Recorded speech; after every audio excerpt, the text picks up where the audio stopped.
नमस्कार। राष्ट्रीय जागरण अभियान प्रेरित विचार समाचार पत्रिका ब्रह्मनाद में आप सभी राष्ट्र प्रेमी दोस्तों का स्वागत है। दोस्तों, जैसा कि आप जानते हैं, हर सप्ताह हम राष्ट्र को आंदोलित करते प्रश्न और विचार लेकर आपकी समक्ष उपस्थित होते हैं और उन विषयों पर चर्चा करते हैं ताकि राष्ट्र की आत्मा जागती रहे, भारत सावधान रहे। दोस्तों, राष्ट्रीय चेतना जन जन तक पहुंचे, यही हमारा लक्ष्य है। हमारा ये अभियान या ये चैनल का उद्देश्य कोई व्यावसायिक प्रतिष्ठान जैसा नहीं है। बहुत सारी चैनल है जो रेगुलर है, जो पूरे राष्ट्र में जाती है, लेकिन उसका राष्ट्रीय उद्देश्य नहीं होता है, वो व्यावसायिक चैनल होते हैं। हम जैसे कई दोस्त हैं जो राष्ट्र को जागरण करने के हेतु अपनी सोशल मीडिया पर चैनल चलाते हैं। दोस्तों, ऐसी चैनल में जो स्वैच्छिक राष्ट्रीय सेवा है, हम राष्ट्र के प्रश्नों को बहुत बारीकी से समझते हैं। जन जागरण अभियान का हेतु बनाकर जन जन तक उस जो समाचार है या जो विचार है उसके भीतर में क्या है उसको टटोलने की कोशिश करते हैं। अतः आप सभी दोस्तों से निवेदन है कि इस राष्ट्रीय जागरण अभियान के हेतु आप भी इस चैनल को सब्सक्राइब करें, अपने दोस्तों में बांटें और अपने परिजनों को भी उससे परिचय करवाएं। तो दोस्तों, चलते हैं आगे। इस सप्ताह के प्रमुख विचार और विमर्श के मुद्दे क्या है, ये हम देखते हैं देश देशांतर में।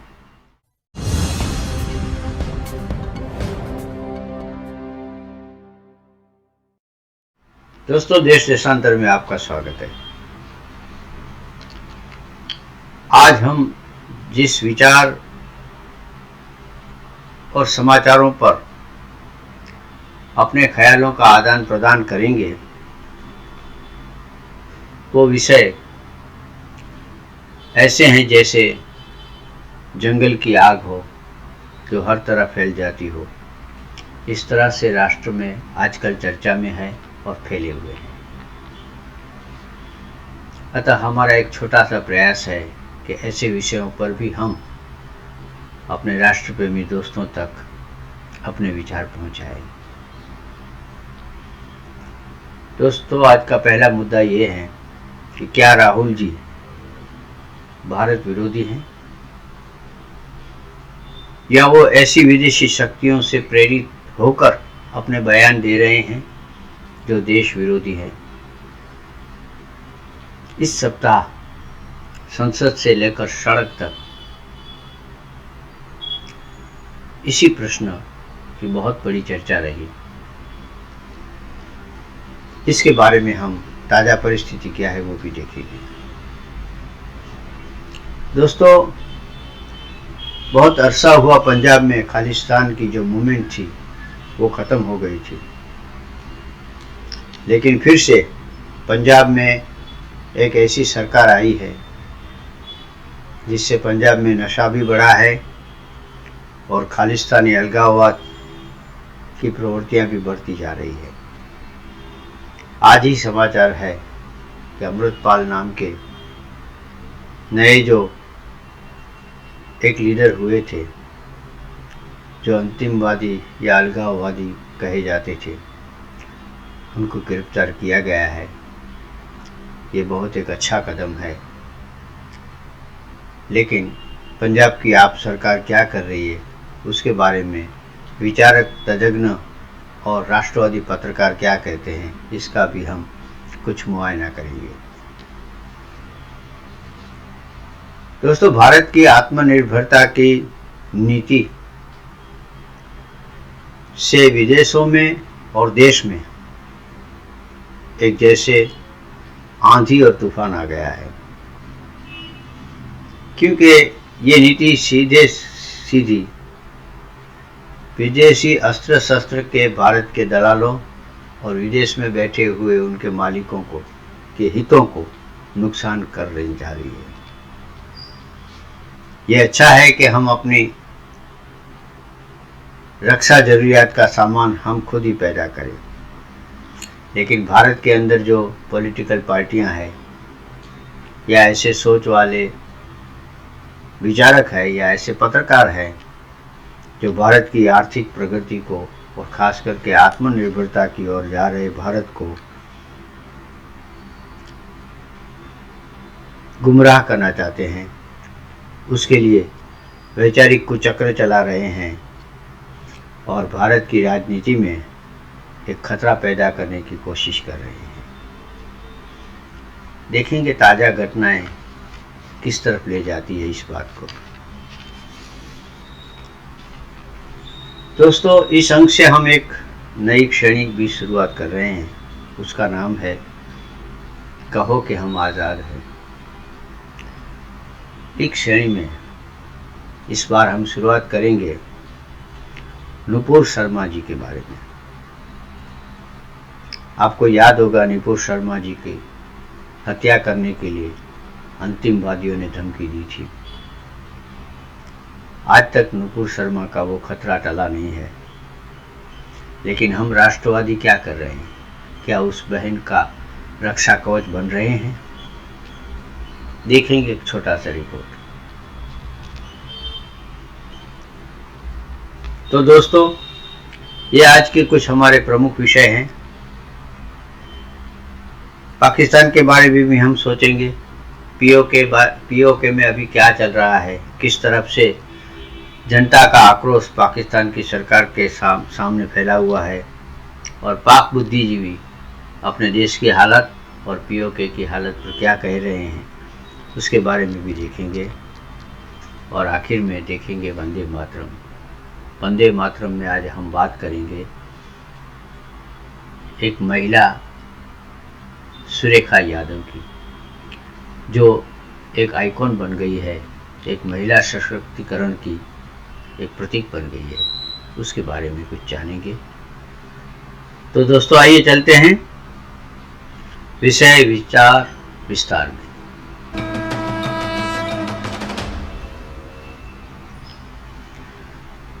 दोस्तों, आज सबसे पहले चर्चा करेंगे विदेश में भारत की जो राहुल जी ने भर्त्सना की,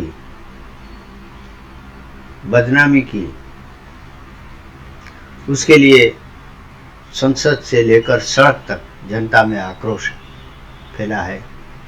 संसद में और सड़क पर भी राहुल जी इसके बारे में माफ़ी, राष्ट्र की मांगे, ऐसी मांग बुलंद हो रही है। लेकिन राहुल जी जो हैं वो,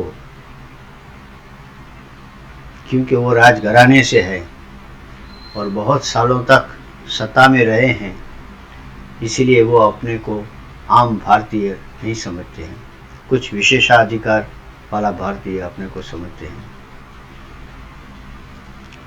हाल ही में वो यूके गए थे। यूके में यूनिवर्सिटी में यूके के पार्लियामेंट के मेंबर के साथ और दूसरे बौद्धिक ग्रुपों के साथ उन्होंने जो बातचीत की, उसमें सारी बातें उन्होंने भारत विरोधी की।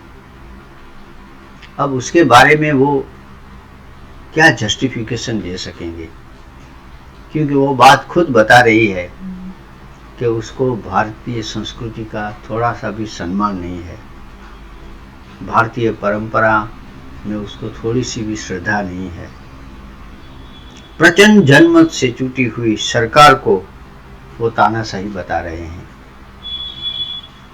लोकतंत्र के मंदिर को वो निरर्थक बताते हैं। वो बताते हैं कि भारत में लोकतंत्र है ही नहीं, और भारत की एकता में वो आग दागने का काम करते हैं। अपने वक्तव्य के बीच में वो एक सिख सरदार जी को खड़ा करते हैं, एक मुस्लिम को और एक क्रिश्चियन को कहते हैं कि आप भारत में एक सब स्टैंडर्ड सिटीजन हो गए हैं। तो ये तो भारत के संविधान का भी अपमान है, क्योंकि संविधान सबको एक नागरिक मानता है, समान नागरिक मानता है, और सबको बराबर के अधिकार है और सबका बराबर का सम्मान है। दोस्तों, राहुल जी ने भारत की जनता और भारत के आत्मसम्मान पर ये बहुत बड़ा घाव किया है। अब इसको भारत की जनता कहाँ तक याद रख सकती है और चुनाव में क्या फैसला करती है, ये तो आगे हम देखेंगे। लेकिन जो भी भारत को चाहता है, भारत की संस्कृति को चाहता है, भारत के लोकतंत्र को चाहता है और भारत के सुनहरे भविष्य के सपने देखता है, उन सभी के दिलों को बहुत बहुत दुख हुआ है।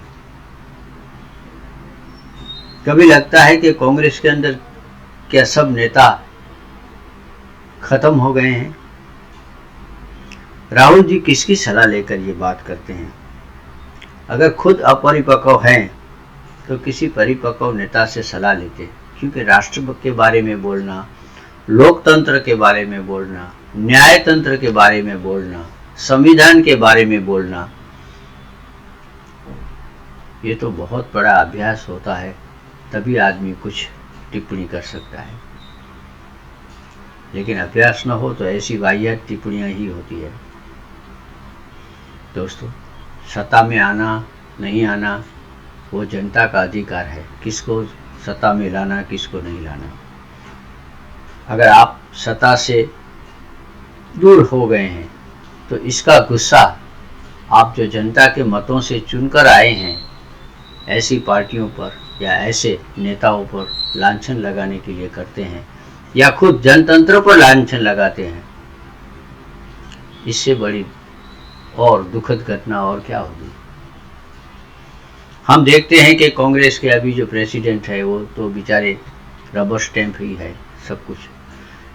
कांग्रेस में 3 नेता ही रह चुके हैं, सब लोग ऐसा कहते हैं, राहुल गांधी, प्रियंका गांधी और सोनिया गांधी। बाकी सब इसके इर्द गिर्द घूमते हुए दरबारी लोग हैं। अभी खड़गे जी बहुत संभल कर बोलते हैं बेचारे, क्योंकि उनको याद है कि ऐसे सीताराम केसरी से जो स्वतंत्र विचारक बने तो उसका क्या हाल हुआ। नरसिंह राव जो अपनी तरह से सरकार चलाने लगे तो उसका हाल क्या हुआ कांग्रेस में, ये सब उन्होंने देखा है। इसलिए कांग्रेस में आंतरिक कोई लोकतंत्र है नहीं। इस भय से सारी कांग्रेस पार्टी एक दरबारी पार्टी बन गई है और सब हाँ में हाँ मिलाने वाले हो गए हैं। दोस्तों, विवेक शून्यता कभी कभी आदमी को इतना भ्रष्ट कर देती है, इतना नीचे स्तर पर ले जाती है कि वापस आना फिर मुश्किल हो जाता है। देश के संसद के अंदर और बाहर राहुल जी की इस निम्न स्तरीय हरकत के कारण बहुत ही उसकी आलोचना हो रही है। सभी देश प्रेमी बुद्धिजीवी और देश प्रेमी पत्रकार सोशल मीडिया पर अपनी तरह से बहुत गुस्से से, तीव्रता से प्रश्न उठा रहे हैं। राहुल जी के जो सलाहकार है, जयराम रमेश जी, दिग्विजय सिंह, श्याम पित्रोड़ा जी, अब इनके बारे में क्या कह सकते हैं। सारे भारत के समक्ष उनका चरित्र, उनके विचार और उनकी चालाकियां अब छिपी नहीं रही है। बहुत गलती कर रहे हैं राहुल जी, कांग्रेस भी बहुत गलती कर रही है और देश में जो आंतरिक अस्थिरता पैदा करने की, देश में कोई उपद्रव खड़ा हो, ऐसा वातावरण खड़ा करने की ये जो कोशिशें हो रही है उसकी ब्रह्मनाथ निंदा करता है और देश के लोगों को सावधान रहने की हम सलाह देते हैं। चलिए, देश में इस बारे में क्या क्या चर्चा हो रही है देखें कुछ इस बारे में वीडियो अहवाल। तो देखें कुछ एक वीडियो। नमस्कार आरिफ सर, बहुत बहुत स्वागत है आपका मेरे चैनल पर। धन्यवाद for inviting Anu ji. Sir ये बताइए कि अभी पिछले हफ्ते ही राहुल गांधी लंदन के दौरे पर थे। कैम्ब्रिज क्राइज, लंदन लाइज, बहुत कुछ उन्होंने किया। तो ये जो ऑर्गेनाइज किया गया था उनका कैम्ब्रिज में लेक्चर, दरअसल इसके पीछे लोग कौन थे? क्योंकि हमने जो वीडियो देखा उसमें तो 10-15 लोग बैठे दिख रहे थे, बताया तो ये जा रहा था बहुत बड़ा ऑडिटोरियम है। तो उसके पीछे की कहानी क्या है? देखें, कई चीजें हैं। पहली बात तो ये है कि आप ये बताएं कि राहुल गांधी की क्वालिफिकेशन क्या है। उसके पास ना आईक्यू है, ना विस्डम है, ना कुछ है। क्वालिफिकेशन सिर्फ यही है कि वो इंदिरा गांधी जी के नवासे हैं, ये पोते हैं। तो इस क्वालिफिकेशन पे डायनास्टिक पॉलिटिक्स में ये आके बन गए हैं, इंडिया के सो कॉल्ड प्रधानमंत्री से भी ऊपर अपने आप को समझते हैं। मसला ये है कि कांग्रेस पार्टी से मुझे हमेशा से इख्तिलाफ रहा है, क्योंकि ये अंग्रेजों की पार्टी थी, अंग्रेजों ने बनाई थी, अंग्रेजों के लोग थे इसमें। अंग्रेजों ने इसको इंडिया को आज़ादी दी भी तो अपने बंदे यानी कांग्रेस को बिठा के ये सब चीजें की गई। लेकिन फिर भी चले, अब एक इंडिया की एक इतनी बड़ी पार्टी है, इसमें इतने सीनियर लोग हैं, और वो सीनियर लोग हैं जिनकी गोद में राहुल गांधी खेले हैं। यानी एक से एक क्वालिफाइड आदमी है, वो कांग्रेस पार्टी के कुछ नहीं बन सकते। खाली या तो राहुल बनेगा, या प्रियंका बनेगी, या सोनिया गांधी बनेगी। अब इन्होंने बहुत ज्यादा प्रेशर में आके किसी खारगे या पता नहीं किसको एक प्रेसिडेंट बना दिया है। लेकिन आपको वो कहाँ नजर आते हैं? चला तो वही राहुल गांधी रहे, डिफेक्टो चेयरमैन तो यही बने हुए हैं। तो ये भारत की एक बदकिस्मती है। हम कहते हैं पाकिस्तान की बर्बादी में सबसे बड़ा किरदार आर्मी का है, जबकि मैं समझता हूँ भारत के जो मतलब बैकलॉग है या बैकवर्डनेस है, उसका सबसे बड़ा जिम्मेदार भारत की ये डायनास्टिक पॉलिटिशियंस हैं, जिन्होंने कब्जा करके रखा स्टेट पॉलिटिक्स पे भी। आप स्टेट पॉलिटिक्स में जाएं तो योगी जी से पहले वहां पे भी यूपी में भी डायनास्टिक थी, बिहार में चले जाएं, कहीं भी चले जाएं आपको डायनास्टिक मिलेगी। साउथ इंडिया में भी ज्यादातर आपको सबके बेटे मिलेंगे पॉलिटिक्स में, कोई मंत्री बना हुआ है, कोई क्या बना हुआ है। तो ये राहुल गांधी किस हिसाब में अपने आप को एक नेता कहते हैं? नेता बनने के लिए क्वालिफिकेशन होती है। कांग्रेस में एक से एक नेता है, मतलब चिदम्बरम जी हैं, शशि थरूर जी हैं, ऐसे कई लोग हैं जो सीनियरिटी में, जो पॉलिटिकल विस्डम में राहुल गांधी से काफी आगे हैं। तो पहली बात तो यह है कि Rahul Gandhi, who the hell is Rahul Gandhi. दूसरी बात यह है कि आपने अभी पिछले महीने एक स्पीच सुनी होगी जॉर्ज सोरोस की, जिसने मोदी जी और भारत को ललकारा था। आपने एक रिपोर्ट देखी होगी बीबीसी की, जो मोदी जी और हिंदुत्व और ये सब, उसी सिलसिले की ये कड़ी आपको राहुल गांधी बोलते हुए मिलेंगे तो आपको ऐसा लगेगा कि या तो बीबीसी कर रहा है कोई प्रोग्राम, या जॉर्ज सोरोस बोल रहे। वही जबान, वही चीज। जिन अंग्रेज सरकार ने कांग्रेस को भारत दिया था, उसी अंग्रेज सरकार को कह रहे हैं कि आप खामोश बैठे हैं मोदी जी के खिलाफ। तो राहुल साहब, आप क्या चाहते हैं कि अंग्रेज और अमेरिका मिल के भारत के खिलाफ एम्बार्गो लगाएं, भारत को सबक सिखाएं, या भारत के खिलाफ पाकिस्तान की आर्मी को एक्टिवेट करके जंग शुरू करवाएं? क्या करना चाह रहे हैं आप? क्या चाहते क्या हैं आप अगर मोदी जी की दुश्मनी में हैं तो आइए मुझ जैसे एक नॉन इंडियन के सामने बैठ के बता देता हूं मैं आपको कि मोदी जी की अचीवमेंट्स क्या है। मोदी सरकार ने, देखें, ये नहीं है कि मैं कोई मोदी भक्त हूं, लेकिन एक लीडर की क्वालिटीज नजर आती हैं जिसने इंडिया को ट्रांसफॉर्म किया। India is not what India was before 9 years. 9 साल पहले के और आज के इंडिया में जमीन आसमान का फर्क है।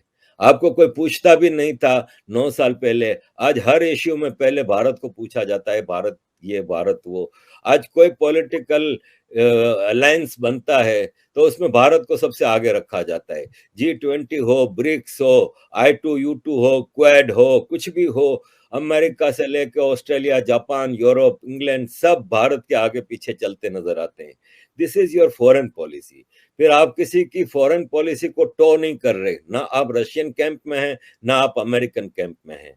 आप अपनी आजाद पॉलिटिक्स को लेकर चल रहे हैं। आपके पीछे अमेरिका भी है तो आपको रशिया भी आपका दोस्त है। आपने चाइना के गलवान के वाकया के बावजूद आपने चाइना के साथ ट्रेड जारी रखी है, सब कुछ है। ये भारत की इंडिपेंडेंट सक्सेसफुल फॉरेन पॉलिसी है। इंटरनल लेवल पे भी आए तो आपको इंफ्रास्ट्रक्चरल डेवलपमेंट और क्या कुछ नहीं मिलेगा। तो ये सब चीजें हैं जो मैं मोदी जी के लिए तो 2 घंटे बोल सकता हूँ जो उन्होंने अचीव किया है। इसके बगल में एक कंट्री है पाकिस्तान, उसका हाल देख लें तो फर्क होता है लीडरशिप का। तो राहुल गांधी जी आए थे कैम्ब्रिज में, उन्होंने फजूल की बातें की। इसको बढ़ा चढ़ा के 2 चीजें हैं जिससे इसको ज्यादा बढ़ाया चढ़ाया गया। एक तो ये कि आपको पता है कि वेस्ट, जिसमें अमेरिका, इंग्लैंड, यूरोप आता है, ये इनका जो थिंक टैंक है, इनके जो इंटेलेक्चुअल्स हैं, इनका जो मीडिया है वो लेफ्ट इंक्लाइंड है। और वो लेफ्ट का मतलब ये होता है कि कांग्रेस को सपोर्ट करेंगे ये। और भारत से आपने इंटरनेशनल लेवल पे एक मूवमेंट देखी है, कैंपेन चली हुई है भारत और मोदी जी के खिलाफ। तो वो लेफ्ट का सारा सिस्टम है जिसने राहुल गांधी को इतना बड़ा नेता बना के पेश किया और पता नहीं क्या कुछ। दूसरा भारत का मीडिया है। एक्चुअली भारत का मीडिया भी तो आपको पता है टीआरपी के लिए, स्टोरीज के लिए ऐसे भागते हैं कि इसको बहुत ज्यादा कवरेज मिली और बहुत ज्यादा बढ़ा चढ़ा के चीजों को पेश किया गया। एक आदमी आया 15-20 साल लोगों को बिठा के उसने 4 स्पीचें कर ली तो क्या फर्क पड़ता है। हालांकि ये इंडिया का परंपरा नहीं रही है, इंडिया में पहले भी पॉलिटिक्स होती रहती थी लेकिन कोई बाहर जाके बातें नहीं करता था। मुझे याद है कि इंदिरा गांधी जी आई थी, पता नहीं इंग्लैंड में या अमेरिका में, तो मोरारजी देसाई जी की सरकार थी उस वक्त। तो इंदिरा गांधी जी से एक प्रेस कॉन्फ्रेंस में सवाल किया गया कि सुना है मोरारजी देसाई आपको गिरफ्तार करने वाले हैं। तो इंदिरा गांधी जी ने जवाब दिया था कि ये हमारा भारत का इंटरनल मसला है, मैं इस पे यहाँ बैठ के कोई बात नहीं करना चाहती। मुझे अगर इस पे कोई बात करनी होगी मैं भारत जाके वहां पे बात करूंगी। तो ये भारत के राहुल गांधी जी को लेसन लेना चाहिए अपनी दादी से कि ये भारत की पॉलिटिक्स रहती थी। पाकिस्तानी पॉलिटिशियन तो बाहर जाके पाकिस्तान और पाकिस्तान के सिटिंग गवर्नमेंट के खिलाफ बकवास करते रहते हैं। भारत के लीडर ये कभी नहीं करते थे। शशि थरूर जी इतने क्रिटिसाइज करते हैं भारत की सरकार को, बीजेपी को, लेकिन अब बाहर जाएंगे तो वो भारत का केस लड़ते हैं। वो हर जगह भारत की बात करते हैं कि भारत के साथ इंग्लैंड ने ये किया था, कॉलोनाइजेशन पीरियड में ये हुआ था, ये हुआ था। ये राहुल गांधी पहले निकले हैं जो भारत से बाहर जाके भारत की बुराइयां कर रहे हैं। लेकिन ये सर, एक गलत ट्रेंड किया है ये राहुल गांधी जी ने, which is sad, but then you can expect this from a person like Rahul Gandhi. Rahul Gandhi से आप ये एक्सपेक्ट कर सकते हैं कि वो इस किस्म की फजूल बकवासियात करने के आदी रहे। नमस्कार, आपका अखबार के YouTube चैनल पर आपका स्वागत है। मैं हूं प्रदीप सिंह। कांग्रेस पार्टी ने जो सोचा नहीं था वो हो गया। प्रधानमंत्री नरेंद्र मोदी और उनके रणनीतिकारों की टीम ने वो कर दिया जो कांग्रेस जिसकी उम्मीद नहीं कर रही थी, जिसकी आशा नहीं कर रही थी। क्या हुआ? 2 बातों को लेकर कांग्रेस पार्टी चल रही थी पिछले कुछ महीने से। कुछ महीने का मतलब जब से राहुल गांधी की भारत जोड़ो यात्रा शुरू हुई, यानी सितंबर से पहले से ही। क्योंकि रणनीति ये थी, भारत जोड़ो यात्रा के 2 मकसद थे। वैसे तो कई थे लेकिन मुख्य रूप से 2। एक, राहुल गांधी को पप्पू की छवि से निकालना, और दूसरा ये इस्टेब्लिश करना कि लोकसभा का 2024 का चुनाव राहुल बनाम मोदी न होने पाए। यानी उसके लिए क्या किया गया? कहा गया कि भारत जोड़ो यात्रा का उद्देश्य राजनीतिक नहीं है, इसका राजनीति से कोई संबंध नहीं है, राहुल जी से नहीं है, कांग्रेस पार्टी से नहीं है। और उसके अलावा ये भी कहा गया कि राहुल गांधी ने कभी नहीं कहा और पार्टी ने कभी नहीं कहा कि राहुल गांधी प्रधानमंत्री पद के उम्मीदवार हैं। मतलब प्रधानमंत्री पद की रेस में नहीं है, मतलब मोदी से मुकाबला नहीं है, मतलब मोदी से सीधे लड़ना नहीं चाहते।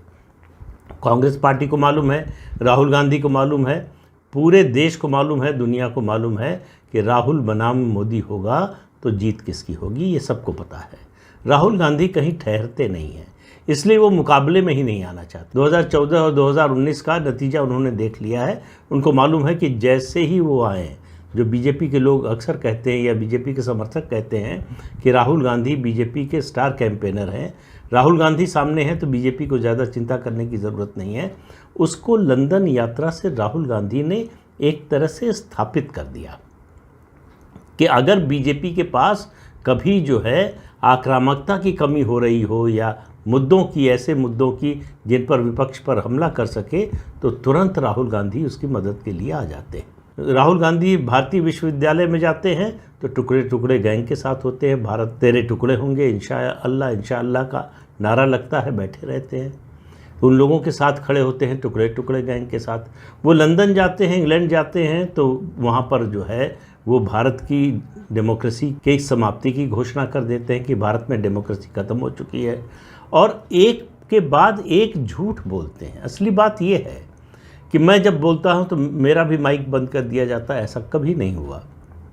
और इसके अलावा पूरी जो है कड़ी है, उनके झूठ की पूरी श्रृंखला है, इसलिए जो है वो विश्वसनीयता उनकी बनती नहीं, बल्कि अगर थोड़ी बहुत जिन लोगों के मन में है भी, वो भी ख़त्म हो जाती है। तो मैं कह रहा था कांग्रेस को दो चीज़ों की उम्मीद नहीं थी। तो एक तो ये राहुल गांधी के नेतृत्व को लेकर, और दूसरा कांग्रेस को लग रहा था कि वो बीजेपी को परेशान कर सकती है हमला करके। याद रखिए, ये बजट सत्र है। बजट सत्र में सरकार के लिए सबसे महत्वपूर्ण बात होती है शांति से बजट पास कराना। कांग्रेस को मालूम था कि ये बीजेपी की कमज़ोर नस है, इसको जितना दबाएंगे उतना हमको फ़ायदा होगा, तो इसलिए हंगामा, सदन चलने ही मत दो। जो पहला भाग था बजट सत्र का, उसमें भी हंगामा किया, दूसरे में भी करने की योजना थी। कांग्रेस के साथ जो इस मुद्दे पर आना चाहते हैं, किस मुद्दे पर? भ्रष्टाचार की जांच रोकने के मुद्दे पर। तो वो सब इकट्ठा हुए, हंगामे की योजना बनी कि सदन चलने नहीं देंगे। किस चीज़ के लिए? जेपीसी की मांग हिंडनबर्ग की रिपोर्ट के आधार पर अडानी समूह की जांच के लिए। अडानी समूह के शेयरों में उतार चढ़ाव की जांच सेबी कर रही है, जो रेगुलेटर है, जिसका काम है ये करना। दूसरा, सुप्रीम कोर्ट ने एक 6 सदस्यीय कमेटी बना दी है, एक्सपर्ट कमेटी है। देश के सबसे विश्वसनीय एक्सपर्ट इसमें हैं दोनों पक्षों की नज़र से। कुछ ऐसे लोग हैं जिनको भारतीय जनता पार्टी किसी भी हालत में नहीं चाहती, कुछ ऐसे लोग हैं जिनको कांग्रेस नहीं चाहती। तो कोई पक्ष ये नहीं कह सकता कि सिर्फ इस मत के या उस मत के हैं। वो कमेटी जांच कर रही है, 2 महीने में रिपोर्ट देना है। इसके बावजूद कांग्रेस को जेपीसी चाहिए। क्यों चाहिए? जेपीसी से मतलब नहीं है, मतलब ये है कि इस मुद्दे को 2024 लोकसभा चुनाव तक जिंदा रखना है। जिस मुद्दे में पहले ही जान नहीं है, उसको कैसे जिंदा रखा जाएगा, ये कांग्रेस ही बता सकती है। तो दूसरा जो झटका लगा कांग्रेस पार्टी को, वो ये लगा कि पहले दिन बजट सत्र का दूसरा भाग शुरू हुआ, उसके पहले दिन सोमवार को भारतीय जनता पार्टी आक्रमण पर आ गई। जो पिछले वीडियो में मैंने कहा था, ये बिल्कुल अप्रत्याशित था पूरे विपक्ष के लिए कि सत्ता पक्ष जो है वो आक्रमण की मुद्रा में आ जाएगा। और सोमवार को ही नहीं, मंगलवार को ये क्रम जारी रहा और बुधवार को भी। विपक्ष की संख्या की तुलना में सत्ता पक्ष के पास जाहिर है कि संख्या बहुत ज़्यादा है। 303 लोकसभा सदस्य लेकर एक पार्टी चुपचाप बैठी रहती है, और उधर से जो है नारेबाजी 20 लोग, 25 लोग, 40 लोग लगाते हैं, और मजबूरन सदन की कार्यवाही चलने नहीं पाती। उसके अलावा देश के प्रधानमंत्री को बोलने नहीं देते हैं सदन के अंदर, और बाहर निकलकर कहते हैं कि हमारी आवाज़ दबाई जा रही है। ये कब तक बर्दाश्त किया जाता? तो दोस्तों, जब महत्वाकांक्षा अंधी हो जाती है, तो इस अंधी दौड़ में अंधी महत्वाकांक्षा दीवारों से टकरा जाती है और अपने आप तूफान में गिर जाती है। राहुल जी कुछ ऐसा ही दुस्साहस कर रहे हैं। देश का जनमत ऐसी बातें करने लगा है। जब राहुल जी हमारे लोकप्रिय प्रधानमंत्री नरेंद्र मोदी जी के बारे में या उसके पिताश्री के बारे में कांग्रेस वाले बात करते हैं, या उसकी सरकार के बारे में निम्न स्तरीय जो बातें करते हैं, उसका तीव्र प्रत्याघात आता है। देश के लोगों को वेदना होती है और देश के लोग हम रास्ते चलते चलते सुनते हैं कि कहाँ राजा भोज, कहाँ गंगो तेली। राजा भोज वो प्रधानमंत्री जी को कह रहे हैं और गंगो तेली जो उनके विरोध में निम्न स्तर पर पहुंच जाते हैं वो अपने को साबित कर देते हैं गंगो तेली। ऐसे सलाहकार से राहुल जी बचें। एक बहुत उम्दा सलाहकार थे उनके पास, जनार्दन द्विवेदी, लेकिन वो तो उनको छोड़कर चले गए क्योंकि वो दरबारी नहीं थे, सम्मान वाले नेता थे, बौद्धिक नेता थे, ज्ञानी नेता थे। अब जो रहे हैं जयराम रमेश, मणिशंकर अय्यर जो पाकिस्तान को कहते हैं, राहुल जी चीन को कहते हैं। चीन, अमेरिका, ब्रिटेन, यूके सब वेस्टर्न आए और हमें बचाए और हमें पुनः सत्ता ले दी। दिग्विजय सिंह, ये सब नाम जो हैं ये सब जैसे दुर्योधन के दरबारी जैसे लग रहे हैं। भारत माता का चीरहरण जब हो रहा है, राहुल जी कर रहे हैं, ये बहुत ही दुखद बात तो है ही, लेकिन बहुत ही एक भयंकर दुर्घटना है। याद रखिए, भ्रष्ट और पतित लोग राष्ट्र का विरोध करने लगते हैं और राष्ट्र को नुकसान पहुंचाने का जो काम करते हैं वो खुद अपनी मृत्यु शैया तैयार करते हैं, ऐसा शास्त्रों में कहा गया है। दोस्तों, अब हम चलते हैं पंजाब सरकार की ओर। जैसे दिल्ली की आप सरकार भ्रष्टाचार के आरोपों से घिरी हुई है, उसके कई मंत्रियों सलाखों के पीछे हैं, जितनों पर अभी तलवारें लटक रही है ईडी और सीबीआई की, और हजारों करोड़ों का घोटाला कहते हैं कि हुआ है। ये पक्के ईमानदार और पक्के देशभक्त लोगों की दास्तान है। जहां दिल्ली का ये हाल है, वहां पंजाब में जो उनकी सरकार है वो भी अलगाववादियों को खुली छूट दे रही है। दोस्तों, राष्ट्र के लिए ये बहुत बड़ी एक समस्या खड़ी कर रहे हैं। आज ही के समाचार है कि अमृतपाल आज गिरफ्तार हो चुका है, लेकिन खालिस्तानी लोगों के साथ कहा जाता है कि इन लोगों के संबंध बहुत गहरे हैं और पंजाब सरकार पर भारत सरकार को बहुत नज़र रखनी चाहिए कि किस तरफ जा रही है, कैसे काम कर रही है। भगोड़ा अमृतपाल कब तक भागेगा? पुलिस लगी हुई है भाई साहब के पीछे ते संगत नूं बेनती है कि जिन्नी हो सकती है संगत पहुंचो। सर्च ऑपरेशन जारी, अब गिरफ्तारी की बारी। ये दोनों ਜਿਹੜੀ ਗੱਡੀਆਂ ਹੈਗੀਆਂ ਉਹ ਅਸੀਂ राउंड अप कर ली थे, सारे बंदे ਅਸੀਂ अरेस्ट कर लिए। ये वेपन सारे रिकवर हुए हैं, तो कोई लाइसेंस नहीं है जी वेपन्स का। सावधान, नापाक प्रोपेगेंडा ऑन। देखिए, जो भी रूमर्स फैलाएगा हम उसके खिलाफ एक्शन भी लेंगे। तो बिल्कुल हालात नॉर्मल हैं, पीसफुल हैं और पब्लिक का हमारे साथ पूरा सहयोग है। हथकड़ी देख हाँफा, अमृतपाल कैसे भागा? छप्पे पर पुलिस दिखाई पड़ रही है और उसकी वजह यह है कि अमृतपाल सिंह फरार है, पंजाब पुलिस तलाश कर रही है। हम उसको जल्दी अरेस्ट कर लेंगे। ऑपरेशन अमृतपाल, ग्राउंड जीरो से रिपोर्टिंग। नमस्कार, बहुत स्वागत है आप सभी का। आपके साथ मैं हूं अपर्णा मौजम और अब हम वापस एक बार फिर बात कर रहे हैं आज के दिन की सबसे बड़ी खबर की, ऑपरेशन अमृतपाल। खालिस्तान समर्थक अमृतपाल की तलाश का आज दूसरा दिन है। सुराग पर सुराग मिल रहे हैं, लेकिन अभी तक अमृतपाल फरार है। अमृतपाल को अरेस्ट करने के लिए पूरे पंजाब में सर्च ऑपरेशन चल रहा है। इस बीच बड़ी खबर आई है, बहुत बड़ा खुलासा। जिस बात की आशंका पहले से ही जताई जा रही थी वो सच साबित हुई है। पंजाब पुलिस की ओर से जलंधर रेंज के डीआईजी का यह बड़ा बयान। कहा गया कि अमृतपाल का पाकिस्तानी खुफिया एजेंसी आईएसआई से कनेक्शन है। ये दावा जालंधर रेंज के डीआईजी स्वप्न शर्मा ने प्रेस कॉन्फ्रेंस में किया है। देखिए, पंजाब की जेलों में भी हुल्लड़बाजी होने लगी है, खून खराबा होने लगा है। इसका मतलब यह है कि पंजाब में कोई व्यवस्था है कि नहीं है। जेलों के अंदर भी अंदर से ही इंटरव्यू दिए जाते हैं, अंदर गैंग वॉर होता है।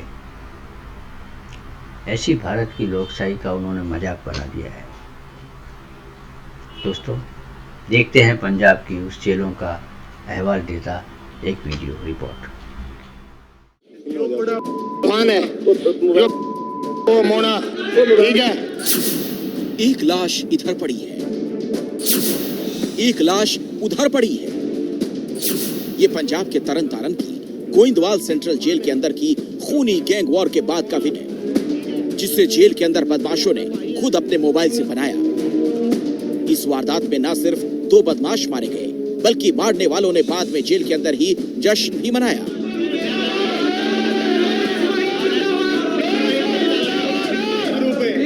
जेल के भीतर ये दोनों वीडियो सोशल मीडिया पर वायरल होने के बाद पंजाब सरकार में हड़कंप मच गया। 5 जेल अधिकारियों को गिरफ्तार कर लिया गया। इनमें जेल सुपरिटेंडेंट के अलावा वीडियो में दिख रहे 2 एएसआई भी शामिल हैं। 7 जेल अधिकारियों को सस्पेंड कर दिया गया। पंजाब की जेल में गैंगवॉर 26 फरवरी को हुई थी, जिसका वीडियो अब सामने आया है। जेल के भीतर गैंगवॉर में जो मारे गए वो पंजाबी सिंगर सिद्धू मूसेवाला हत्याकांड के आरोपी थे और जिन पर इनकी हत्या का इल्जाम है वो भी मूसेवाला मर्डर केस में आरोपी है। पता चला है कि गैंगवॉर की वारदात लॉरेंस बिश्नोई गैंग ने अंजाम दी। बताया जा रहा है लॉरेंस बिश्नोई के करीबी गोल्डी बराड़ के इशारे पर मनदीप उर्फ तूफान और मनमोहन उर्फ मोना नाम के 2 बदमाशों को मौत के घाट उतारा गया। मारे गए दोनों बदमाश गैंगस्टर जग्गू भगवानपुरिया गैंग के थे। हैरानी की बात ये, जेल के अंदर बंद गैंगस्टर मोबाइल फोन का जमकर इस्तेमाल कर रहे हैं। जिसने अपने मोबाइल से ये वीडियो बनाया वो सिद्धू मूसेवाला हत्याकांड का आरोपी शूटर सचिन भिवानी है। राम राम भाइयों, जय पितारी। मैं सचिन भिवानी, ठीक है। ये जग्गू के बंदे थे, ठीक है। बदमाशी इन्हें दिखा दिया मैं। कुछ ही दिनों के भीतर ये दूसरी बार है जब पंजाब की कानून व्यवस्था को लेकर गंभीर सवाल उठने लगे हैं। अभी 23 फरवरी को ही अमृतसर के अजनाला में खालिस्तान समर्थक अमृतपाल और उसके समर्थकों ने थाने पर धावा बोल दिया था। पंजाब में बढ़ती इन घटनाओं की गूंज विधानसभा में सुनाई दी। आप ये बताएं, चीफ मिनिस्टर कह रहा है मुझे पल पल की जानकारी है, और जिस दिन अजनाला पुलिस स्टेशन पर कब्जा किया लोगों ने, उस दिन पंजाब का इंटेलिजेंस चीफ ही कोई नहीं, जिसने पल पल की जानकारी देनी है वो हेड ही कोई नहीं था, उसके बाद लगाया। पंजाब कांग्रेस के अध्यक्ष राजा वडिंग तो एक स्पेशल टी शर्ट पहनकर विधानसभा पहुंचे। उस टी शर्ट में पंजाब की हालिया वारदातों से जुड़ी तस्वीरें प्रिंट की गई थी। कि सिद्धू मूसेवाला साहब के पिता नूं निरंतर धमकियां दित्तियां जा रही हैं और सरकार सुत्ती पई है। रोजाना उन्हां नूं एक टेलीफोन आ रहे ने। सो इस तरह का पंजाब च माहौल है, इंज लगता है कि मुकम्मल जंगल राज पंजाब दे विच बन गया। चंडीगढ़ से जगविंदर पटियाल की रिपोर्ट। दोस्तों, अब बात करते हैं भारत की उभरती आर्थिक राजनीतिक शक्ति की। देश के अंदर और बाहर के अलगाववादी आतंकवादी संगठन भारत की प्रगति को कुचलने के लिए एक हो रहे हैं। विपक्ष की एकता अपनी जगह पर है, लेकिन पर्दे के पीछे कुछ ऐसे लोगों को भी इकट्ठा किया जा रहा है जो अलगाववादी है, आतंकवादी है और जो घोर भारत विरोधी है। विदेशों में ऐसे पैसे वाले भी बैठे हैं जो इन लोगों को फंड देते हैं और वो खुलेआम कहते हैं कि दुनिया में हमें अपनी तरह की सरकार लानी है। अभी हाल ही में आपने सोरोस का बयान देखा होगा। ऐसे लोगों के पैसों से भारत में राजनीति विपक्ष फैला रहा है, लेकिन विपक्ष के अंदर भी महत्वाकांक्षी लोग हैं, जिसके कारण उसका संगठन इच्छा होते हुए भी कुछ जमता नहीं है और जमेगा भी नहीं, क्योंकि कांग्रेस उस पर सुपर बोसिज्म कर रही है और ये जो राज्यों की राजनीतिक पार्टियां हैं वो अपने अपने राज्यों में कांग्रेस को थोड़ी सी भी जगह देने के लिए तैयार नहीं है। लेकिन देखें ये सारी चीजें किस ओर जाती है आगे चलकर। भारत के सांस्कृतिक राष्ट्रवाद को मिलकर सब चैलेंज दे रहे हैं। इसमें वंश परंपरावादी लोग हैं, भ्रष्टाचारी लोग हैं, इसमें अलगाववादी लोग हैं, इसमें आतंकवादी लोग हैं और इसमें ऐसे बुद्धिजीवी भी है जो धार्मिक उन्माद फैलाकर भारत में आंतरिक तौर पर संघर्ष करा के लोगों को, राज्यों को एक दूसरे के सामने खड़ा करके भारत को कमजोर करने की कोशिश कर रहे हैं। विदेशी शक्तियां भी इसमें सक्रिय है क्योंकि भारत की आत्मनिर्भरता नीति विदेश में बहुत खटक रही है। ऊपर से तो सब दोस्ती की बात करते रहते हैं, लेकिन अस्त्र शस्त्र बेचने वाले जब ये देखेंगे कि हम खुद प्रोडक्शन कर रहे हैं अपनी सैन्य ज़रूरियात की, या हम खुद टेक्निकल सारी चीज़ें डेवलप कर रहे हैं, या हमारे यहाँ बहुत सारी कंपनियाँ आकर काम करना चाह रही है, तो उसको भारत की ये प्रगति से ईर्ष्या होने लगती है और अपने राजनीतिक कारणों से भी वो भारत का विरोध करते हैं और ऐसी पॉलिसियाँ बनाते हैं जिसको टूल किट कहते हैं। राजनीतिक परिभाषा में उसको टूल किट, षड्यंत्र की शतरंज उसको कह सकते हैं, या ऐसी विसात कि जिसमें भारत की वर्तमान सरकार को गिराने की संभावना रहे। तो दोस्तों सावधान रहिए ये सारी चीज़ों से। हम आपको कुछ एक ऐसी चीज़ें वीडियो भी दिखाते हैं जिनसे ये विचार जो हैं स्पष्ट हो जाएंगे और आपको कहेंगे कि आप सावधान रहिए, हमारे राष्ट्र को कोई नुकसान न पहुंचा दे, इसलिए हमारा जनमत जो है टूटना नहीं चाहिए, बिखरना नहीं चाहिए और उसका चिंतन में कुछ भ्रम फैले, ऐसा नहीं होना चाहिए। तो दोस्तों आपको एक वीडियो दिखाते हैं, देखिए। राहुल गांधी ने ब्रिटिश पार्लियामेंट के ग्रैंड कमेटी रूम में बोलते हुए ये कहा कि हमारी संसद में विपक्ष की आवाज बंद कर दी जाती है और हमारे माइक्रोफोन्स जो हैं वो बंद कर दिए जाते हैं। राहुल गांधी के इस बयान को आप कैसे देखते हैं? देखिए अमर जी, पहले तो एक बात बड़ी स्पष्ट कर दूं कि क्या वो बोलना चाहते हैं और क्या बोलते हैं इसमें कोई अंतर नहीं है। जो बोलना चाहते हैं वही बोलते हैं। इतनी उम्र का जो है आदमी कोई बच्चा नहीं होता कि वो क्या बोलना चाहे और क्या बोल गया।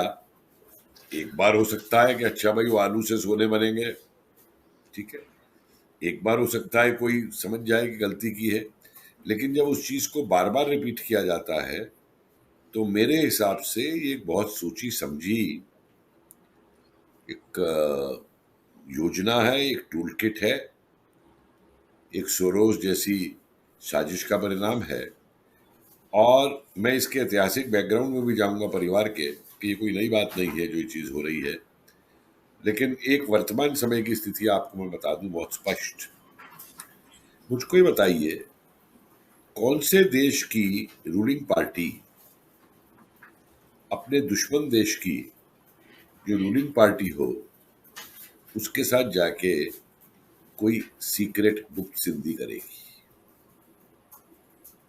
कांग्रेस ने जाके चाइना की सीपीसी से एक संधि की, ठीक है, और उस संधि की क्या धाराएं हैं ये इनके खुद कांग्रेस के नेताओं तक को नहीं मालूम। एक इनके नेता एक डिबेट में बड़ा चिल्ला रहे थे मेरे साथ कि पारदर्शिता होनी चाहिए, ट्रांसपेरेंसी होनी चाहिए, पार्लियामेंट में सब चीज बताई जानी चाहिए।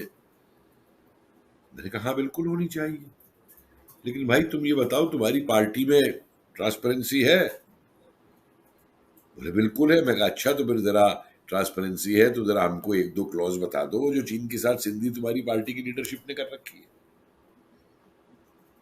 और चुप हो गया, मुंह बंद हो गया उसका। तो खुद की करनी कुछ और, मांगना कुछ और, मतलब आप ये देखिए कि जो चीन का इसने गुणगान किया वहां पे कि चीन अपने पड़ोसी देशों का ख्याल रखता है। मुझे एक पड़ोसी देश बता दो चीन का जिसकी जमीन चीन ने ना हड़पी हो। वियतनाम तक से, जब तक तो वियतनाम का अमेरिका से युद्ध रहा, चीन ने सपोर्ट किया, और जैसे ही वो युद्ध खत्म हुआ, पहला काम चीन ने ये किया, वियतनाम पे हमला करके और ऊपर के उसके हिस्से छीन लिए। तिब्बत आपके सामने, मैं तो हैरान होता हूं कि आज भी दुनिया के नक्शे के ऊपर तिब्बत को चाइना ऑक्युपाइड तिब्बत क्यों नहीं लिखा जाता। हमारी बाउंड्री तो तिब्बत से थी, हमारी बाउंड्री को चाइना से थोड़ा थी। और ये भूल जाते हैं, इनको कोई, देखिए इनको इतिहास पढ़ाया है नक्सलियों ने। चीन क्या था? चीन जो है वो, जब चीन की आपको याद होगा, हम चीन की दीवार की बात करते हैं, बड़ी दुनिया के अंदर साहब एक वंडर है दुनिया का चीन की दीवार। वो दीवार किस लिए बनाई गई थी? वो दीवार चीन के हिस्सों को बचाने के लिए बनाई गई थी आक्रांताओं से। और जितना उसके बाहर का चीन आज है, वो सारा चीन वो है जो उसने दूसरे देशों की जमीनें खोसी, चाहे वो मंचूरिया की हो, चाहे वो उधर रूस की हो, चाहे नेपाल के कुछ हिस्से हो, चाहे भूटान के हो, चाहे हिंदुस्तान की जमीनें हो, चाहे बर्मा की हो, उसे किसी को नहीं छोड़ा। लेकिन ये उससे संधि करके उसकी वाह करते हैं कि चीन अपने पड़ोसियों का ख्याल रखता है। शायद इनका मतलब पड़ोसियों के ख्याल से ये है क्योंकि इनकी पार्टी का चीन ख्याल रखता है कि राजीव गांधी फाउंडेशन को लाखों रुपया चीन देता है, तो इनका ख्याल रखता है। तो इनका अभिप्राय शायद उससे, साफ तो कह नहीं सकते कि हम चीन से पैसा लेते, तो इसलिए वो ख्याल रखता है जी। और मजे की बात आप देखिए, इनकी मतलब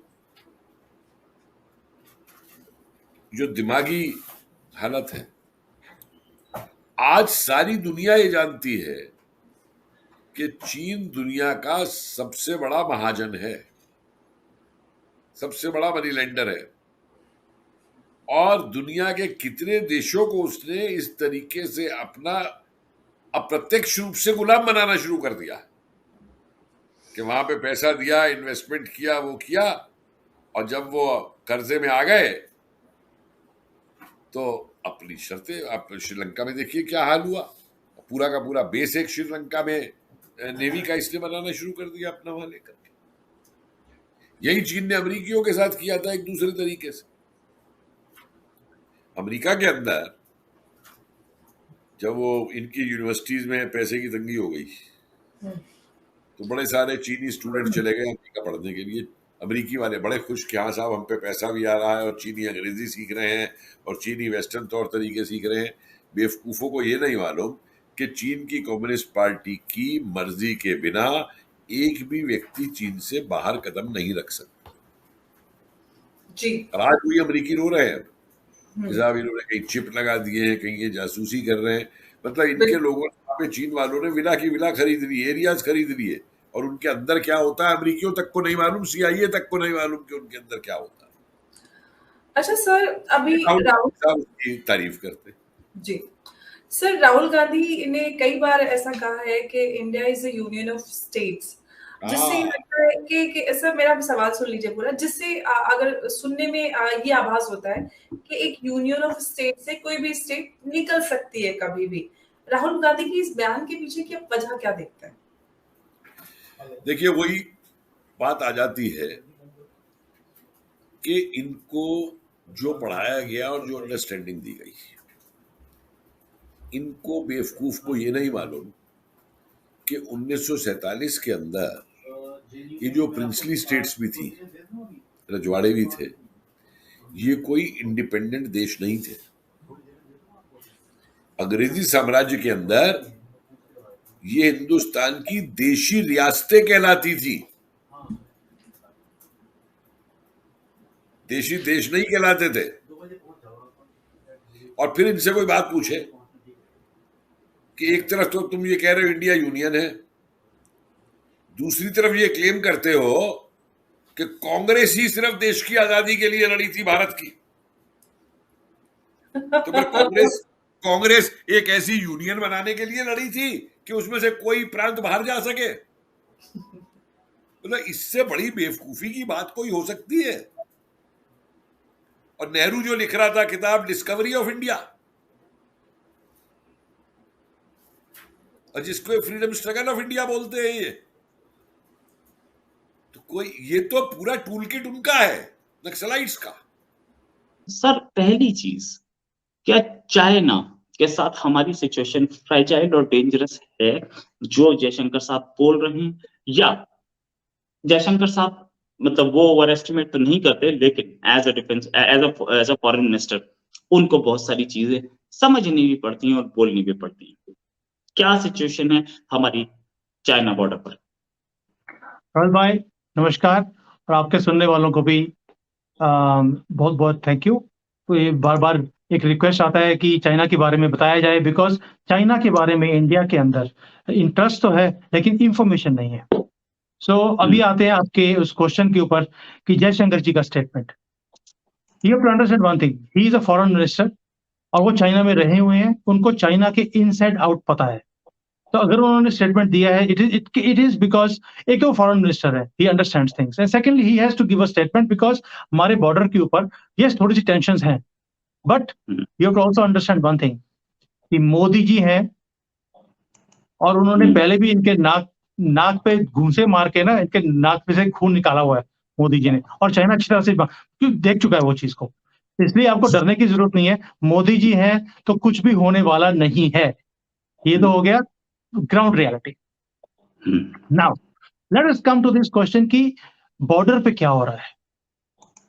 अब इस चीज को समझने के लिए मैं आपको दो चीजें समझाना चाहता हूं। पहला कि मोदी जी का नाम क्या है, नया नाम, और राहुल गांधी का नाम क्या है। These two things you have to understand also. Rahul Gandhi का क्या नाम है ये आपको पता है, पूरे इंडिया में लोग किस नाम से पुकारते हो रहे? पप्पू मैं बोल देता हूँ, जर्नलिस्ट हूँ, बोल सकता हूँ, लोग बोलते हैं। तो लोग बोलते हैं, कोई रीजन होगा। आज मैं आपको वो भी प्रूव करूंगा कि उन्हें पप्पू क्यों बोला जाता है।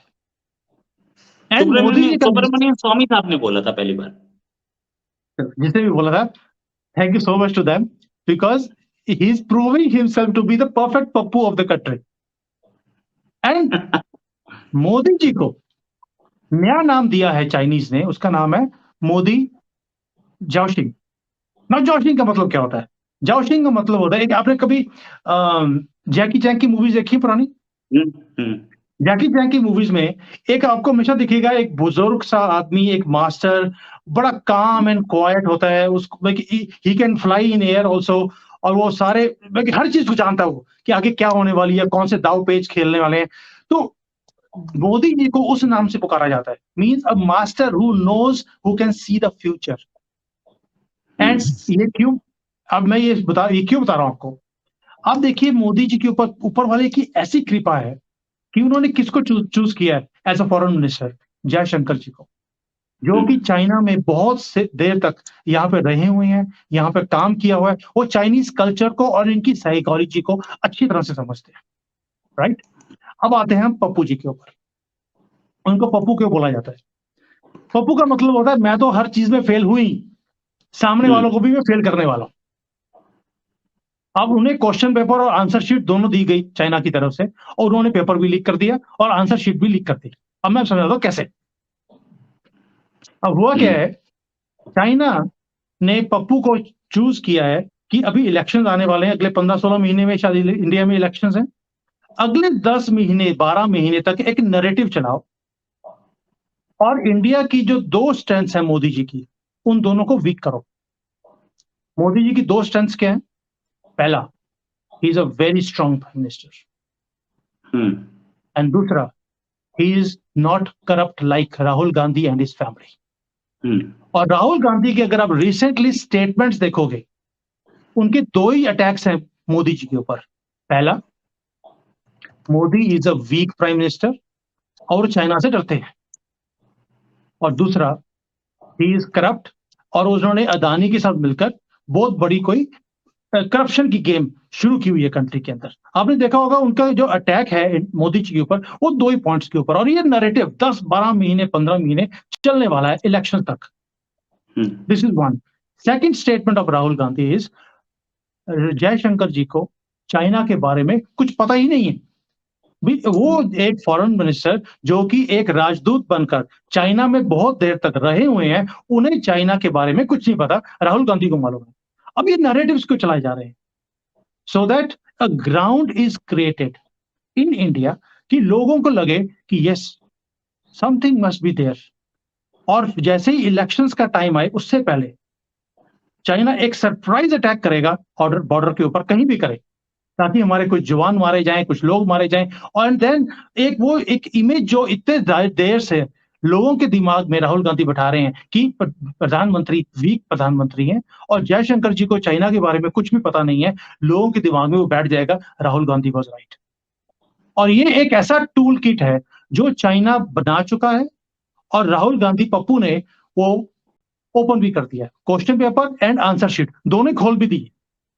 आपको डॉट्स को जोड़ना पड़ेगा। This is the psychology of China. जब तक आप चाइना की साइकोलॉजी को समझते नहीं है, तब तक इसका आंसर और इसका सॉल्यूशन आप निकाल नहीं सकते। आपने देखा किस तरह से भारत के विरोध में सारी चीज़ें चल रही है, और हमारे बुद्धिजीवी उसको अपने अंदाज से लोगों को जगाने का काम किस तरह से कर रहे हैं। अब आइए हम एक नई श्रेणी में चले। इस अंक से हम एक शुरू कर रहे हैं, कहो कि अब आज़ाद हो तुम। दोस्तों, एक श्रेणी में हम ऐसी घटनाओं की कभी कभी चर्चा करेंगे जो हमारे राष्ट्र के अंदर एक ऐसी चेतना के लिए रुकावट बन जाती है, या जो चेतना के लिए आवाज़ उठाते हैं, या कोई ऐसी घटनाएं होती है जो कहीं पर ठहर गई है और राष्ट्र की इसको चिंता है। आप सभी दोस्तों को याद होगा कि हमारी संस्कृति के लिए कभी भाजपा की बहुत बड़ी नेता नुपुर शर्मा जी ने कुछ एक बातें कही थी, तो आतंकवादियों और अलगाववादियों ने उसको मारने की धमकी दी थी। तब से लेकर आज तक नुपुर शर्मा जी को अपने ही देश में छुप कर रहना पड़ता है। ये हमारे आत्मसम्मान को भी ठेस पहुंचाता है कि अपने देश में अपने लोग छुप कर रहे। तो क्या कोई ऐसा सरकार नहीं है, क्या कोई ऐसे लोग नहीं है जो इसको सम्मान से रास्ते पर घूम सके, ऐसी व्यवस्था करें। देखते हैं इसके बारे में बुद्धिजीवी लोग क्या सोच रहे हैं। दिखाते हैं आपको एक वीडियो, देखिए, सोचिए, समझिए और आप ही कुछ निर्णय लीजिए। ये बाहर घूम रहे हैं, जो कहना चाहते हैं वो कह सकते हैं।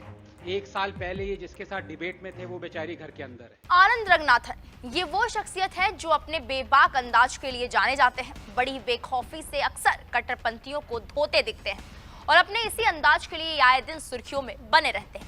प्लेटफॉर्म चाहे जो भी हो, ये अपनी बात कहने पर कट्टरपंथियों को लताड़ने का एक भी मौका नहीं छोड़ते, और एक बार फिर उन्होंने ऐसा ही किया है। एक शो के दौरान उन्होंने बड़े ही प्यार से अपने साथ मंच पर बैठे इस शख्स की ऐसी खिंचाई की कि साथ वाले जनाब बस खिसिया कर रह गए। दरअसल एक show earth a culture first के मंच पर आनंद रंगनाथन भारत में अल्पसंख्यक कितने महफूज हैं और खुशी से रहते हैं, इसका उदाहरण अपने साथ बैठे शख्स को ही बता दिया।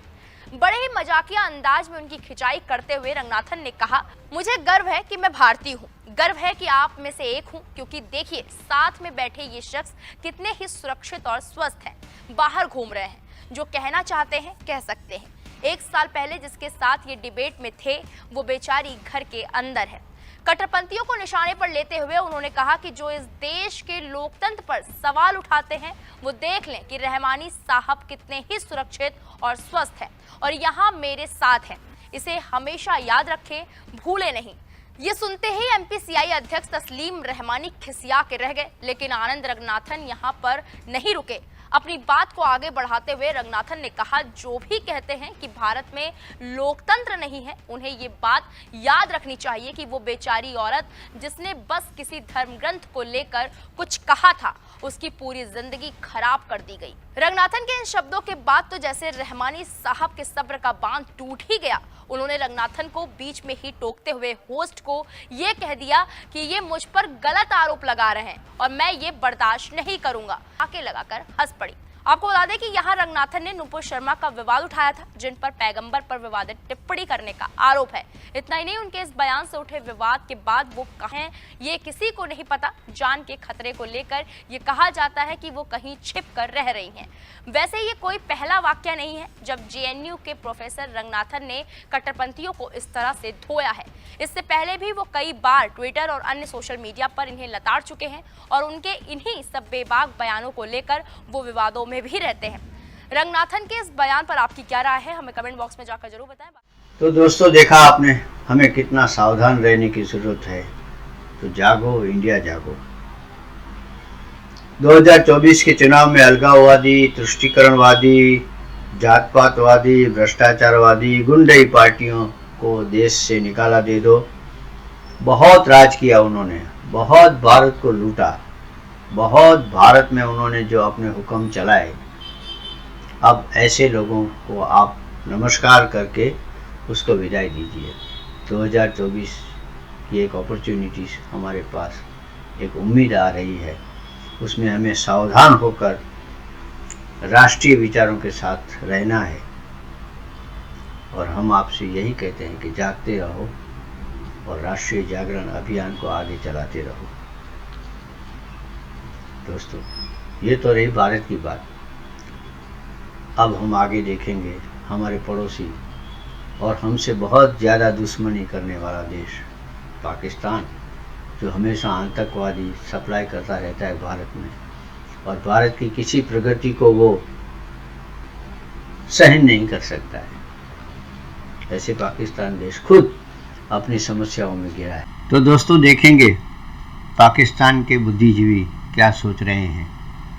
पाकिस्तान ऑक्यूपाइड कश्मीर में जनता का आक्रोश कैसे फैल रहा है और कैसे पाकिस्तान खाना जंगी की ओर जा रहा है, गृह युद्ध की ओर जा रहा है। शायद फिर से वहाँ आर्मी अपना मार्शल लॉ भी लगा सकती है, लेकिन पाकिस्तान की समस्याओं का कोई समाधान किसी ओर से आ नहीं रहा है। हम चाहते हैं कि पाकिस्तान के अंदर भी ऐसे जो वतन प्रेमी दोस्त हैं वो अपनी तरह से कोशिशें करते हैं, करनी भी चाहिए। हम उसकी कामयाबी की दुआ करते हैं। अच्छा पाकिस्तान हो, सुखी पाकिस्तान हो, पीसफुल पाकिस्तान हो, ऐसा हम भी चाहते हैं। लेकिन खुद पाकिस्तान के शासक या आर्मी या उसके भ्रष्ट नेता वो चाहते हैं कि नहीं, ये एक बहुत बड़ा प्रश्न है। तो देखें पाकिस्तान के बुद्धिजीवी इस समस्याओं का क्या विश्लेषण कर रहे हैं। जी सर, जैसा आपने सुना, क्या सर खाना जंगी का खतरा है? क्या इमरान खान खाना जंगी करवाना चाहते हैं पाकिस्तान में?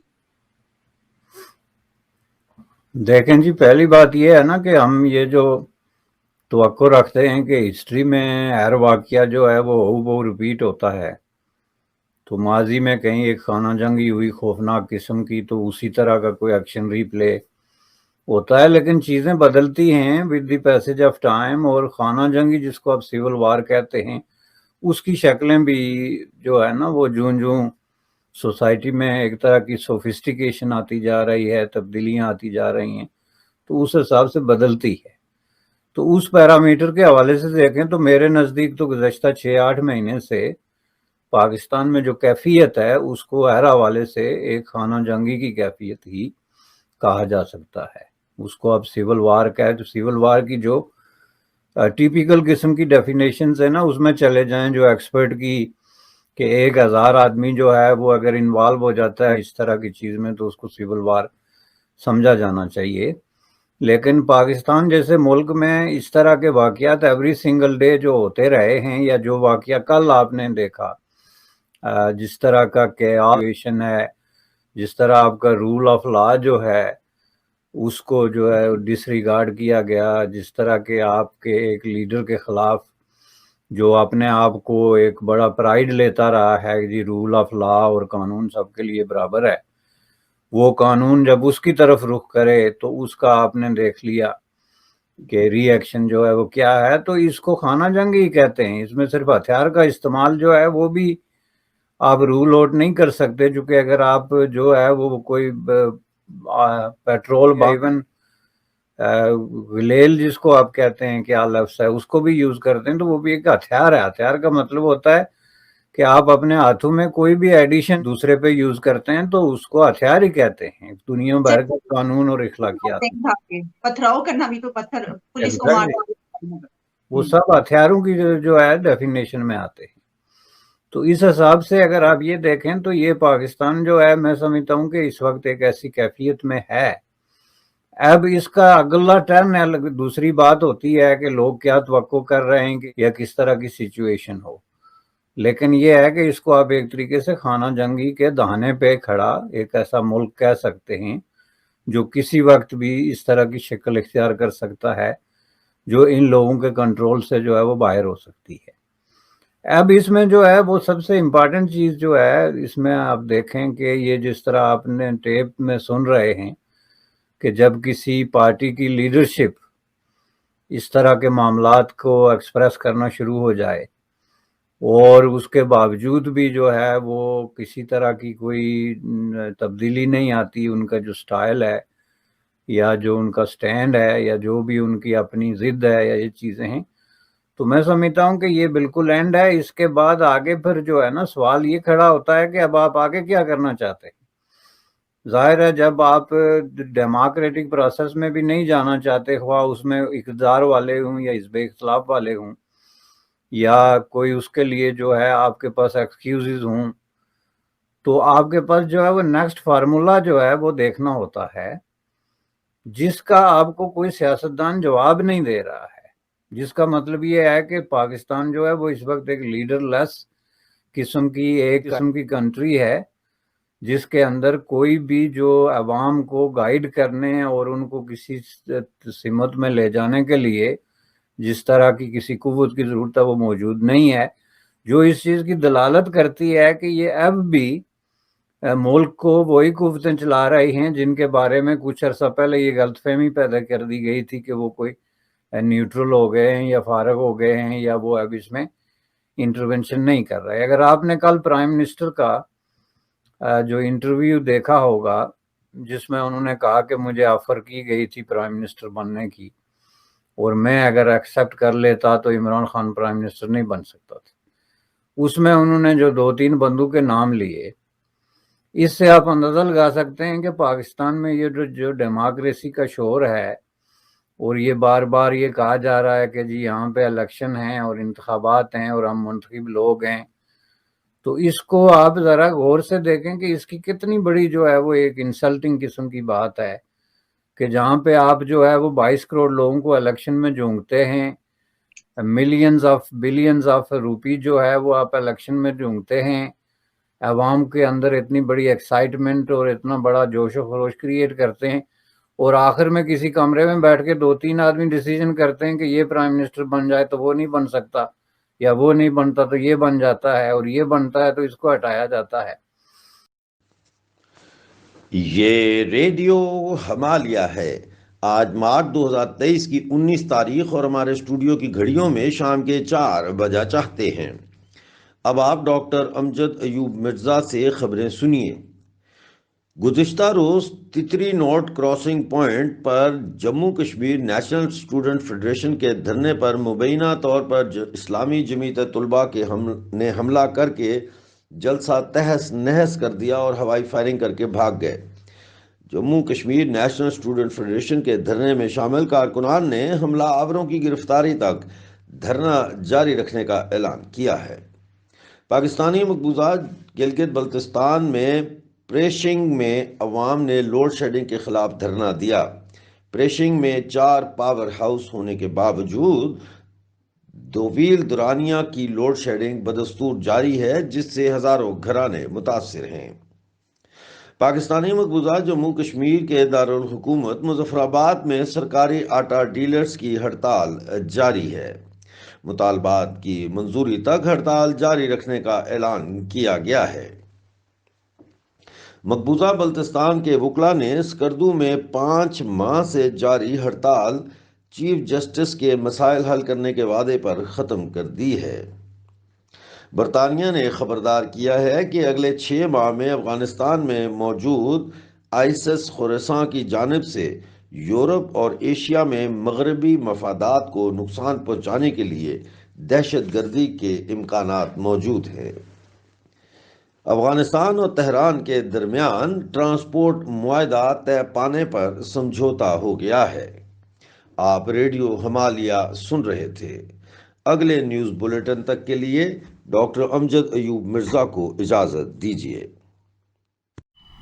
तो दोस्तों, ये सारी चीज़ें इस सप्ताह हमारे देश के अंदर और पड़ोस में और दुनिया में एक तरह से चर्चा में रही। उसी के बारे में इस सप्ताह हमने सोचा और आपसे बातें की। आज तो बस इतना ही, लेकिन चलने से पहले हस्बे मामूल हम आपको ले जाएंगे हमारा जो स्थायी स्तंभ है वंदे मातरम में। वंदे मातरम में आज हम बात करेंगे एक नारी की, ऐसी नारी की गौरवपूर्ण कहानी के बारे में बात करेंगे।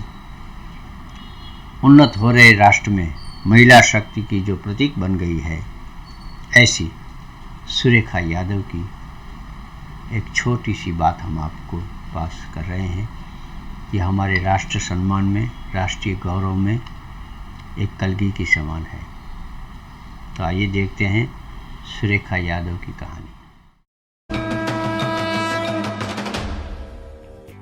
एशिया की पहली महिला लोको पायलट सुरेखा यादव ने वंदे भारत एक्सप्रेस चलाकर एक नया इतिहास रच दिया है। सुरेखा यादव ने 13 मार्च को Solapur CSMT Vande Bharat express train चलाई। इस उपलब्धि के साथ ही सुरेखा यादव वंदे भारत एक्सप्रेस चलाने वाली पहली महिला लोको पायलट भी बन गई हैं।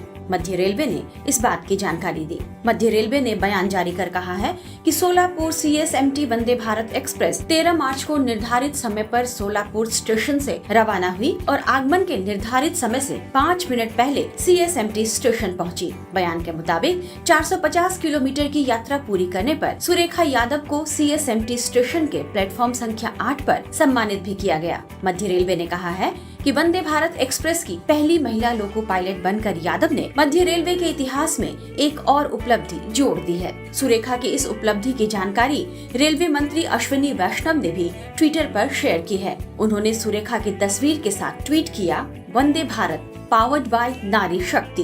वंदे भारत एक्सप्रेस की पहली महिला लोको पायलट श्रीमती सुरेखा यादव। आपको बता दें कि यह सुरेखा यादव की पहली उपलब्धि नहीं है, बल्कि वे एशिया की पहली महिला लोको पायलट का खिताब भी अपने नाम बहुत पहले कर चुकी हैं। अब वह देश की सबसे तेज रफ्तार में दौड़ने वाली वंदे भारत एक्सप्रेस ट्रेन की भी पहली महिला लोको पायलट बन गई हैं। पश्चिमी महाराष्ट्र क्षेत्र में सतारा निवासी सुरेखा यादव 1988 में भारत की पहली महिला ट्रेन ड्राइवर बनी थी। सुरेखा यादव ने सतारा से ही स्कूली पढ़ाई पूरी करने के बाद वोकेशनल ट्रेनिंग की। आगे चलकर उन्होंने इलेक्ट्रिकल इंजीनियरिंग में डिप्लोमा भी हासिल किया। इसके बाद उनकी जिंदगी ट्रेन की पटरियों पर दौड़ने लगी। 8 मार्च 2011 को अंतर्राष्ट्रीय महिला दिवस के मौके पर सुरेखा डेक्कन क्वीन नाम की रेलगाड़ी को पुणे से CST मुंबई तक लेकर गई थी। मीडिया रिपोर्ट्स में ये बताया जा रहा है कि अप्रैल 2000 में तत्कालीन रेल मंत्री ममता बनर्जी ने जब पहली बार 4 महानगरीय शहरों में लेडीज स्पेशल लोकल ट्रेन शुरू की थी, तो उनके चालक दल में सुरेखा यादव भी शामिल थी। उनकी इस कामयाबी के लिए उन्हें राज्य और राष्ट्रीय स्तर पर भी कई पुरस्कारों से सम्मानित किया जा चुका है। लोको पायलट सुरेखा यादव जिस ट्रेन को नियमित तौर पर अब चलाएंगी, वह देश की 9वीं वंदे भारत एक्सप्रेस है। देश में रेल की पटरियों पर तेज रफ्तार में दौड़ने वाली इस ट्रेन को प्रधानमंत्री नरेंद्र मोदी ने 10 फरवरी 2023 को हरी झंडी दिखाकर रवाना किया था। वहीं महिला सशक्तिकरण की दिशा में आगे कदम बढ़ाते हुए रेलवे ने विमेन क्रू द्वारा ट्रेन चलाए जाने, कुछ स्पेशल रेलवे स्टेशन के सभी कामकाज और मैनेजमेंट को संभालने की जिम्मेदारी महिलाओं को देने जैसे तमाम सराहनीय कदम उठाए हैं। सुरेखा यादव को उनके नए सफर के लिए ढेरों शुभकामनाएं। टाइम्स नाउ नवभारत डिजिटल की रिपोर्ट। तो दोस्तों, आपने देखा एक नारी कहां से कहां तक पहुंच सकती है। ये सब तभी हो सकता है जब देश में ऐसी सरकार हो जो सबका साथ, सबका विकास और सबका विश्वास जीतने की कोशिश कर रही हो, जो अलगाववादी न हो, जो तुष्टीकरणवादी न हो, जो वंश परंपरा की राजनीति में मानती न हो। तो दोस्तों, ये ख्याल ज़रूर दिमाग में रखिए। आज तो इतना ही, फिर अगले सप्ताह हम आपसे मिलेंगे कुछ नए विचार, कुछ नए मुद्दे और कुछ राष्ट्र की नई चिंताओं के बारे में आपके साथ अपने विचार शेयर करेंगे। तब तक हमें आज्ञा दीजिए। धन्यवाद। जय हिंद।